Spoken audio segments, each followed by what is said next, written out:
और गर्व का अनुभव होता है।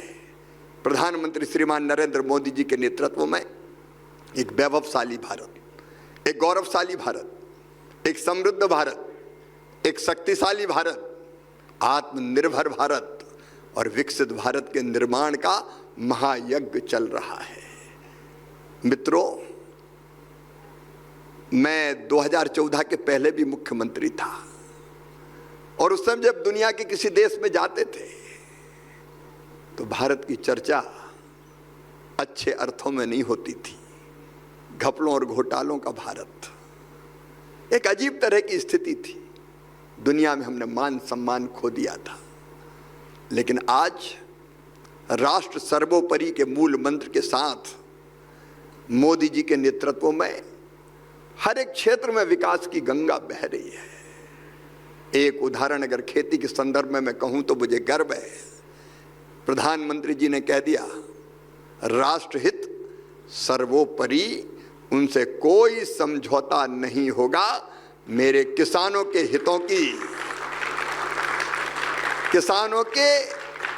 हितों की कीमत पर कोई समझौता नहीं होगा।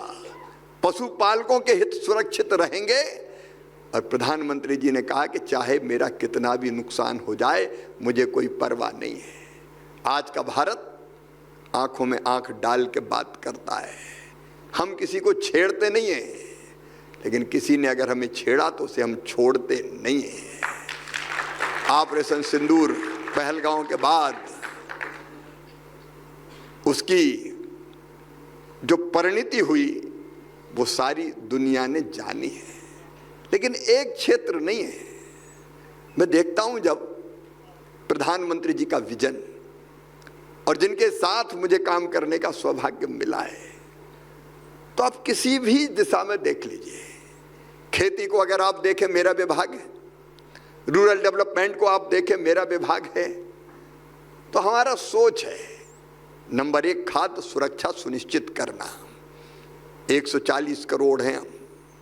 एक जमाना था जब PL 480 सड़ा लाल गेहूं आता था अमेरिका से, जिसको खाने के लिए हम बेबस थे। एक जमाना था जब एक प्रधानमंत्री जी ने कहा था, रोज मत खाओ, सप्ताह में एक दिन व्रत रखो। लेकिन आज 80 करोड़ भारतीयों को निःशुल्क राशन देने का चमत्कार हुआ है। ये आज का भारत है। आज का भारत, आप जानते हैं, अन्न के भंडार हमारे भरे हैं। आज हमारे सामने गेहूं और चावल रखे कहां, वो समस्या है। 4 लाख करोड़ रुपए से ज्यादा का कृषि उत्पाद हम निर्यात कर चुके हैं। गेहूं, धान, मक्का, मूंगफली, सोयाबीन, इनमें जो हमारा उत्पादन हुआ है वो आज तक का ऑल टाइम हाई रिकॉर्ड हमने बनाया है। 2014 के बाद अगर आप केवल देखें तो 10-11 साल में ही हमारा खाद्यान्न का उत्पादन 242 मिलियन टन से बढ़ के 354 मिलियन टन हो गया है। ये चमत्कार से कम नहीं है। हमारे पास आज खाने पीने की चीज़ों की कोई कमी नहीं। फलों का उत्पादन बढ़ाए, सब्जियों का उत्पादन बढ़ाए, दूध में हम दुनिया में नंबर 1 पर पहुंच गए हैं। एग्रीकल्चर एंड एलाइड सेक्टर की अगर आप ग्रोथ रेट देखेंगे तो 5% से ज़्यादा है, जबकि 1-1.5% पर्याप्त मानी जाती है। लेकिन चारों तरफ दृष्टि है हमारी। खाद्य सुरक्षा सुनिश्चित करना नंबर 1। दूसरे, हमारे किसानों की, खेती से जुड़े लोगों की, क्योंकि आज भी 46% से ज़्यादा पॉपुलेशन अपनी आजीविका के लिए निर्भर है, तो केवल खेती पर निर्भर है। और वो छोटे छोटे काश्तकार हैं, लैंड होल्डिंग कम है। और इसलिए खेती का ऐसा मॉडल कि जिसमें छोटे किसान की भी आजीविका पूरी तरह से हम सुरक्षित रखें, लाभ की खेती करें, खेती को हम लाभ का धंधा बनाएं। नंबर 3, खाद्यान्न तो चाहिए लेकिन पोषण युक्त खाद्यान्न मिले, इसलिए बायो फोर्टिफाइड किस्मों का हम विकास करने की कोशिश कर रहे हैं। और चौथी चीज जो मैंने बताई कि कम जमीन है तो भी हम इंटीग्रेटेड एग्रीकल्चर का कोई मॉडल बनाए जिससे कम जमीन वाले के, क्योंकि हमारे यहाँ ऑस्ट्रेलिया, ब्राजील, अमेरिका की तरह 10,000 15,000 हेक्टेयर के किसान नहीं है। 1 एकड़, 1.5 एकड़, 2 एकड़, खेती कोई आसान काम नहीं है हमारे यहाँ। इतने छोटे जमीन के टुकड़े पर अपनी आजीविका को चलाना सचमुच में बहुत दुष्कर काम है। लेकिन उसको पूरा करने के लिए हमने 7 सूत्री रणनीति बनाई है। मैं बहुत संक्षेप में कहूँगा। नंबर 1, उत्पादन बढ़ाना। पर हेक्टर उत्पादन हमारे देश का कैसे बढ़े, उस काम में हम लगातार लगे। उसके लिए नए नए बीज हमारे वैज्ञानिक रिसर्च करके खोज रहे हैं। जीनोम एडिटिंग जैसी पद्धति पर हम गए हैं, उसके विस्तार से बताने का मेरे पास समय नहीं है। उत्पादन बढ़ाना नंबर 1, उसके लिए मैकेनाइजेशन भी, उसके लिए अलग अलग तरह की कृषि पद्धतियां भी। नंबर 2, उत्पादन की लागत घटाना। उत्पादन बढ़े लेकिन लागत ना घटे तो फायदा नहीं होगा, तो उत्पादन की लागत कम करने की कोशिश करना। और नंबर 3, उत्पादन के ठीक दाम देना। और नंबर 4, नुकसान अगर हो जाए, कभी ज़्यादा बारिश, कभी बारिश नहीं हुई, कभी बाढ़ से, कभी ओले से, कभी इल्ली से, कभी पाले से फसल तबाह और बर्बाद हो जाती है। वैसे में किसान अगर सरकार उसके साथ ना खड़ी हो तो तबाह हो जाता है, बर्बाद हो जाता है। इसलिए प्रधानमंत्री फसल बीमा जैसी योजना, और मुझे बताते हुए खुशी है कि अब तक प्रधानमंत्री फसल बीमा योजना के अंतर्गत 1,83,000 करोड़ रुपए की राशि किसानों के खाते में डाली जा चुकी है। लागत कम हो इसलिए फर्टिलाइजर सब्सिडी अकेली 2.25 लाख करोड़ रुपए की हर साल हम अपने किसानों को देते हैं। किसान भाइयों, आप जानते हैं यूरिया की जो बोरी आपको 266 रुपया में मिलती है, उस पर 1700 रुपया की सब्सिडी भारत सरकार देती है। और जो 1350 रुपया डीएपी की जो बोरी है, उस पर लगभग इतनी सब्सिडी भारत सरकार देने का काम करती है ताकि लागत घटे। प्रधानमंत्री किसान सम्मान निधि के रूप में लगभग 3,90,000 करोड़ रुपया किसान के खाते में डाला जा चुका है। और कम ब्याज पर कर्जा किसान को मिले, इसके लिए आप जानते हैं किसान क्रेडिट कार्ड की व्यवस्था, उसमें भी 1,63,000 करोड़ रुपया केवल ब्याज की सब्सिडी किसान के खाते में डाली जा चुकी है। मैं आंकड़ों में जाऊंगा तो घंटों लग जाएंगे, लेकिन ये लागत घटाने का, अगर नुकसान हो जाए तो उसकी भरपाई करने का एक तरीका है। कृषि का विविधीकरण, डाइवर्सिफिकेशन। मैंने कहा गेहूं चावल के भंडार भरे पड़े, लेकिन दालों की कमी है अभी।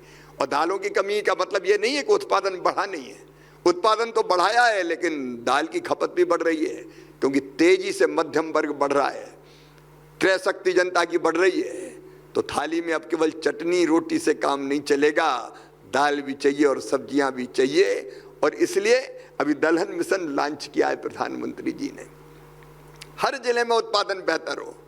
कुछ राज्यों में बहुत बेहतर है, राज्यों के भी कुछ जिलों में बहुत अच्छा, कुछ जिले पीछे रह गए, लेकिन कोई पीछे ना रहे इसलिए प्रधानमंत्री कृषि धन धान्य योजना अभी अभी लॉन्च करने का काम किया है। लेकिन एक चिंतन और सोच हमारा और है, ये धरती आने वाली पीढ़ियों के लिए भी सुरक्षित बनी रहे। केमिकल और फर्टिलाइजर का असंतुलित इस्तेमाल धरती के स्वास्थ्य को खराब कर रहा है। ये हमारी चिंता का विषय। धरती केवल हमारे लिए नहीं है, आने वाली पीढ़ियों के लिए भी है, पशु पक्षियों के लिए भी है, कीट पतंगों के लिए भी है।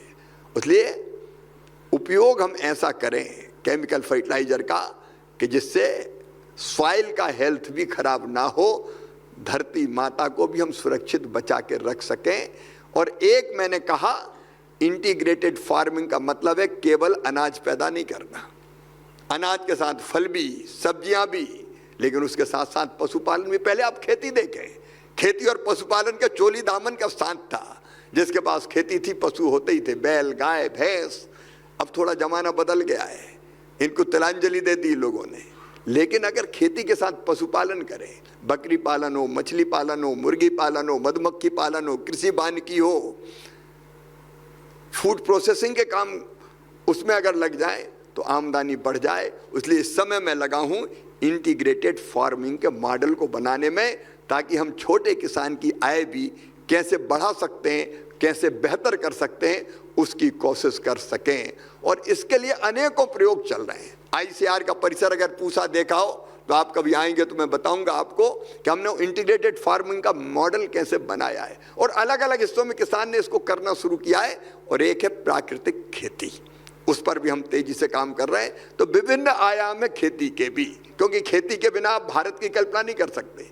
भारत गांव का देश, गांव में गांव बिना किसान के अधूरे हैं और इसलिए खेती हमारे लिए अत्यंत महत्वपूर्ण है।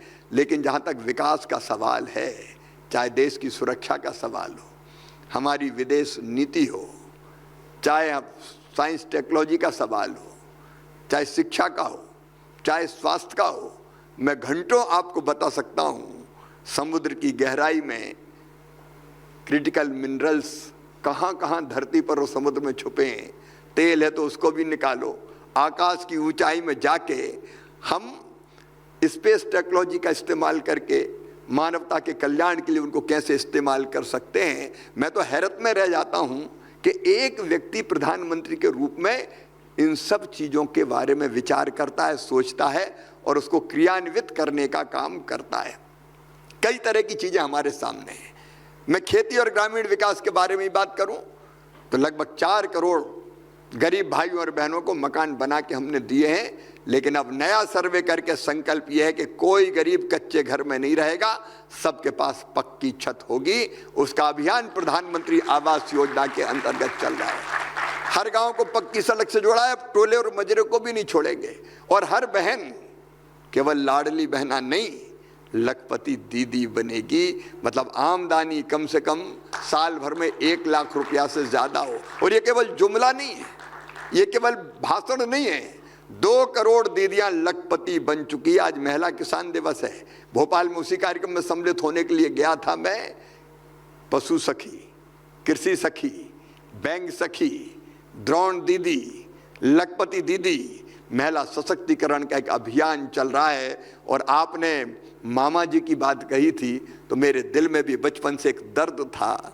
मैं देखता था कि बेटा और बेटी में कई बार माँ भी भेद कर देती है, बेटा ज़्यादा लाडला होती है। अब मैं आज की बात नहीं कर रहा, लेकिन एक दौर था अगर पैदा हो तो बेटे ही हो। बेटा बुढ़ापे की लाठी का सहारा, बेटी तो बोझ है। और मन में तब तकलीफ होती थी। एक ही माँ की कोख से बेटा और बेटी दोनों ने जन्म लिया, तो दोनों में ये भेद क्यों? स्त्री